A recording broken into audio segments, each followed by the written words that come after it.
The Tecno Spark 10 Pro arrived earlier this month, and the company later introduced three other members to the new series: Spark 10 5G, Spark 10, and Spark 10C. The company sent out a press release announcing the new phones will be part of the Spark 10 series but did not reveal the specs sheets of any of them. It only mentioned 50MP main cameras and dual soft flashlights in the front bezel. All three Tecno Spark 10 phones have a 5000 mAh battery with 18W fast charging. The Spark 10 and Spark 10 5G come with Android 13 and iOS 12.6 on top, while the Spark 10C has Android 12 Go edition.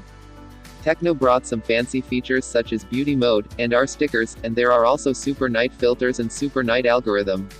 We have no idea how well the night features would work because Tecno is yet to reveal the exact chipsets on these devices.